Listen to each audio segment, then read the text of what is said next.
कहानी की शुरुआत में लड़के ने देखा कि उसकी बिल्डिंग में रहने वाले सभी लोग अचानक से खूंखार ज़ॉम्बीज में बदल चुके हैं। वह उनसे बचकर भागने लगा, लेकिन देखते ही देखते उन ज़ॉम्बीज की तादाद बढ़ती चली गई। डर के मारे वह एक घर में जा छुपा, लेकिन ज़ॉम्बीज वहां पर भी आ पहुंचे और जोर जोर से घर का दरवाजा खोलने लगे। असल में बाहर जो ज़ॉम्बी खड़े थे वो आम ज़ॉम्बी नहीं थे। उनका दिमाग इतना विकसित हो चुका था कि सीढ़ियां चढ़ना और दरवाजा खोलने जैसे काम ये बड़ी आसानी से कर लेते थे।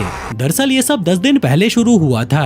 एक सुबह जुनवू नाम के एक लड़के को अपने पेरेंट्स का एक नोट मिला, जिसमें लिखा था कि हमें आने में लेट होगा, इसलिए मॉल जाकर खाने का सामान ले आना। लेकिन जुनवू बाहर नहीं गया और दोस्तों के साथ ऑनलाइन गेम खेलने लगा। तभी एक दोस्त ने उसे न्यूज चैनल देखने को कहा और जैसे ही जुनवू ने टीवी ऑन किया तो पता चला कि शहर में एक वायरस फैल चुका है जो लोगों को ज़ॉम्बी बना रहा है और वो ज़ॉम्बी इंसानों को खाकर उन्हें भी इन्फेक्टेड कर रहे हैं। तभी टीवी का सिग्नल चला गया और उसी वक्त उसके फोन पर गवर्नमेंट का इमरजेंसी अलर्ट आ गया। घबराकर जब जुनवू ने खिड़की से बाहर देखा तो पूरे शहर में ज़ॉम्बी फैल चुके थे और लोग जान बचाकर इधर उधर भाग रहे थे।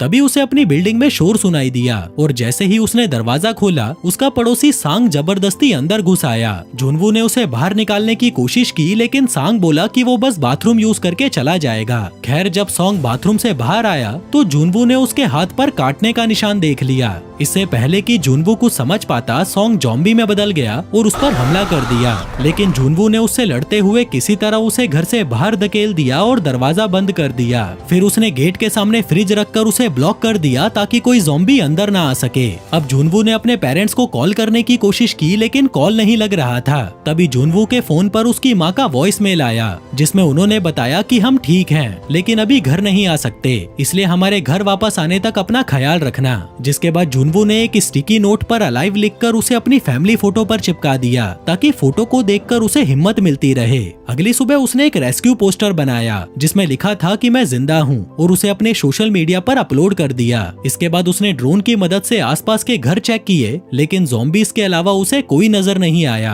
पर तभी फोन की बैटरी लो हो गई और ड्रोन वापस आ गया। अब जुनवू टाइम पास करने के लिए ऑनलाइन गेम खेलने लगा, लेकिन तभी अचानक इंटरनेट भी बंद हो गया। उसी शाम जुनवू को बाहर से एक अलार्म की आवाज सुनाई दी। उसने खिड़की से बाहर देखा तो उसे एक पुलिस ऑफिसर दिखाई दी जो ज़ॉम्बीज से अकेले लड़ रही थी, पर उसी वक्त उसकी गोलियां खत्म हो गई। तभी ज़ॉम्बीज ने उसे पकड़ लिया और उसे अपने साथ ले जाने लगे। यह देख जुनवू उनका ध्यान भटकाने के लिए जोर से चिल्लाने लगा, लेकिन ज़ॉम्बीज को वह कहीं नजर नहीं आया और वो उस पुलिस ऑफिसर को वहीं पर खाने लग गए।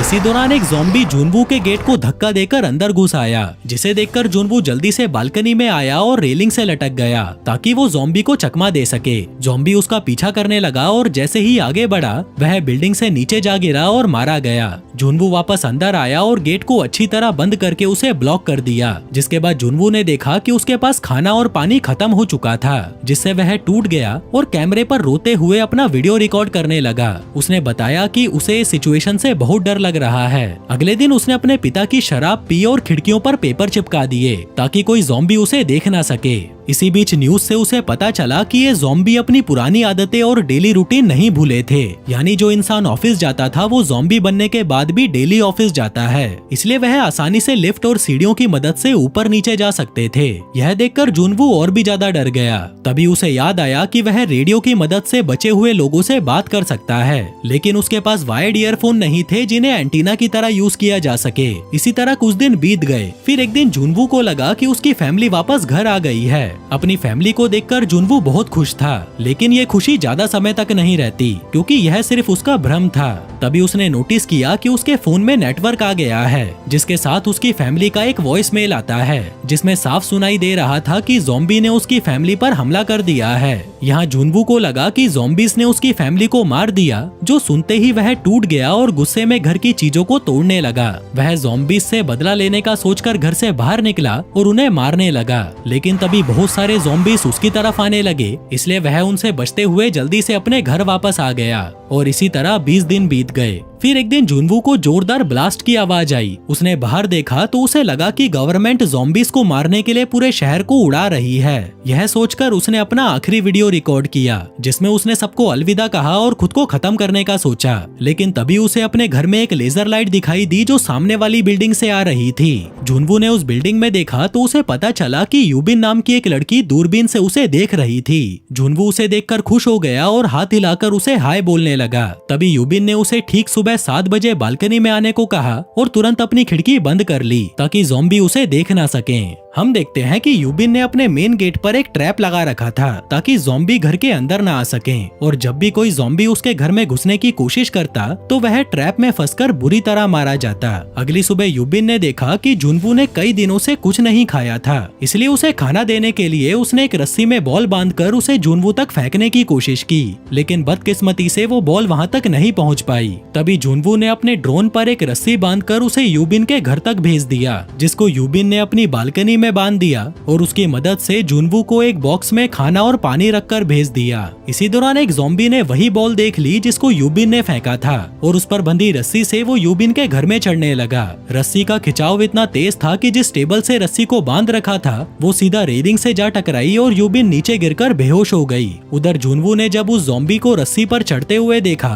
तब उसने उसको रोकने के लिए ड्रोन को भेजा और उस ज़ॉम्बी को नीचे गिराने की कोशिश करने लगा। लेकिन इसी बीच कुछ ज़ॉम्बी जुनवू के गेट को खोलने की कोशिश कर रहे थे, जिससे उसका ध्यान भटक गया और उस ज़ॉम्बी ने ड्रोन को पकड़कर तोड़ दिया। लेकिन तभी यूबिन को होश आ गया और उसने उस ज़ॉम्बी का हाथ काटकर उसे नीचे गिरा दिया। फिर उसी रात जुनवू ने फैसला किया कि वो अपने आसपास के फ्लैट में जाकर खाने पीने का सामान लाएगा। वह घर से बाहर निकला और एक ज़ॉम्बी के जेब से सामने वाले फ्लैट की चाबी निकालकर अंदर चला गया। वहाँ उसे फ्रिज में पड़ा बहुत सारा खाना मिला, जिसके अलावा उसे वहाँ एक हेडफोन और एक वॉकी टॉकी भी मिली। तभी उसकी नजर बेडरूम में एक औरत की डेड बॉडी पर पड़ी। वो उसे देखने के लिए अंदर आया और उसी पल उस औरत का पति जो ज़ॉम्बी बन चुका था जुनवू पर टूट पड़ा। जुनवू ने उस पर रॉड फेंककर किसी तरह खुद को बचा लिया और अपने घर पर वापस आ गया।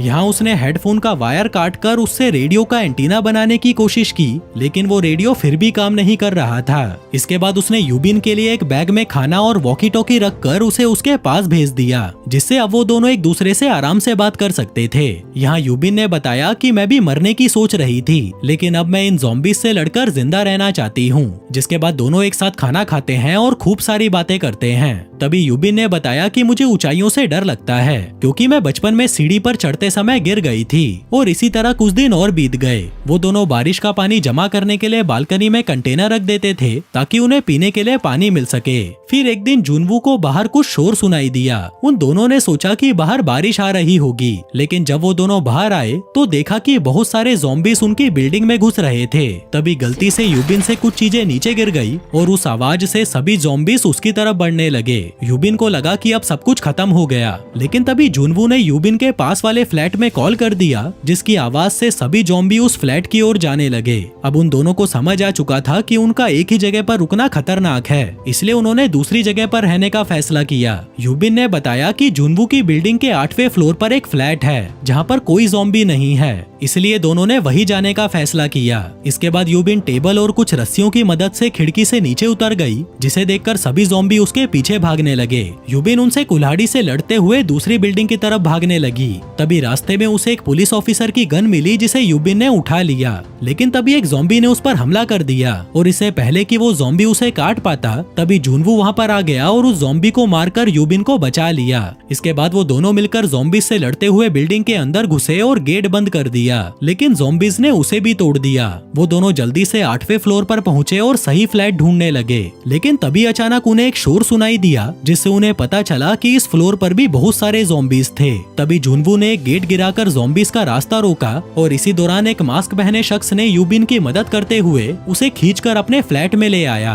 वहीं जुनवू भी किसी तरह बचते हुए उस फ्लैट में पहुंच गया। फिर मास्क मैन ने उन दोनों को खाना और पानी दिया और उन्हें बताया कि मुझे रेडियो सिग्नल से पता चला है कि जल्दी ही एक रेस्क्यू टीम हमें बचाने आने वाली है। जो सुनकर यूबिन और जुनवू बहुत खुश हो गए, लेकिन तभी अचानक जुनवू बेहोश हो गया। दरअसल उस मास्क मैन ने पानी में बेहोशी की दवा मिला रखी थी। वहीं यूबिन को सिर्फ चक्कर आ रहे थे क्योंकि उसने सिर्फ एक घूंट पानी पिया था। फिर मास्क मैन ने यूबिन का हाथ बांधकर उसे दूसरे रूम में बंद कर दिया, जहां पर उसने अपनी ज़ॉम्बी वाइफ को रखा हुआ था ताकि वो यूबिन को खाकर जिंदा रह सके। इधर जुनवू को होश आ गया और उसने गन उठाकर मास्क मैन पर तान दी। उधर यूबिन ने बड़ी ही चालाकी से ज़ॉम्बी वाइफ के मुंह पर कपड़ा बांधकर उसे मास्क मैन की ओर धकेल दिया और वह ज़ॉम्बी वाइफ मास्क मैन पर टूट पड़ी और उसे खाने लगी। लेकिन इससे पहले कि मास्क मैन भी ज़ॉम्बी बनता, यूबिन ने उसे और उसकी वाइफ को शूट करके मार डाला। लेकिन तभी गोलियों की आवाज सुनकर सारे ज़ॉम्बीज उनकी तरफ आने लगे, इसलिए वो दोनों बिल्डिंग से निकलने के लिए बाहर भागे। तभी भागते हुए यूबिन ने जुनवू को गन देते हुए कहा कि मैं ज़ॉम्बी नहीं बनना चाहती,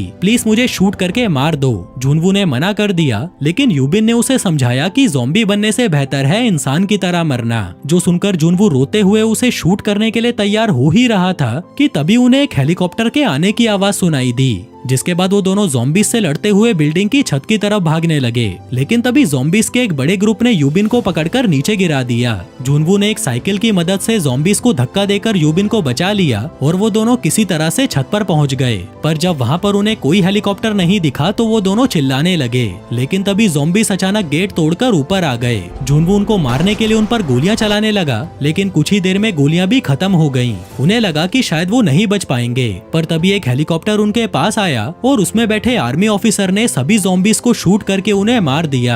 जिसके बाद वह जुनवू और यूबिन को हेलीकॉप्टर में बिठाकर वहां से निकल गए। यहाँ जुनवू ने देखा कि उसके फोन में नेटवर्क आ गए हैं और तभी उसे अपनी फैमिली का मैसेज मिला, जिसमें उन्होंने लिखा था कि हम ठीक हैं और सेफ जगह पर हैं। जिसके बाद धीरे धीरे बाकी के लोग भी सोशल मीडिया पर अपनी फोटोज अपलोड करके अपनी लोकेशन बताने लगे। फिर कहानी के अंत में जुनवू की वही पुरानी फोटो दिखाई जाती है जिस पर उसने लिखा था कि वह रेस्क्यू टीम का इंतजार कर रहा है, लेकिन अब उसने अपनी नई फोटो पर #alive लिखकर उसे पोस्ट कर दिया, यानी कि वह जिंदा है। और दोस्तों, इसी के साथ ही ये कहानी यहीं खत्म हो जाती है। धन्यवाद।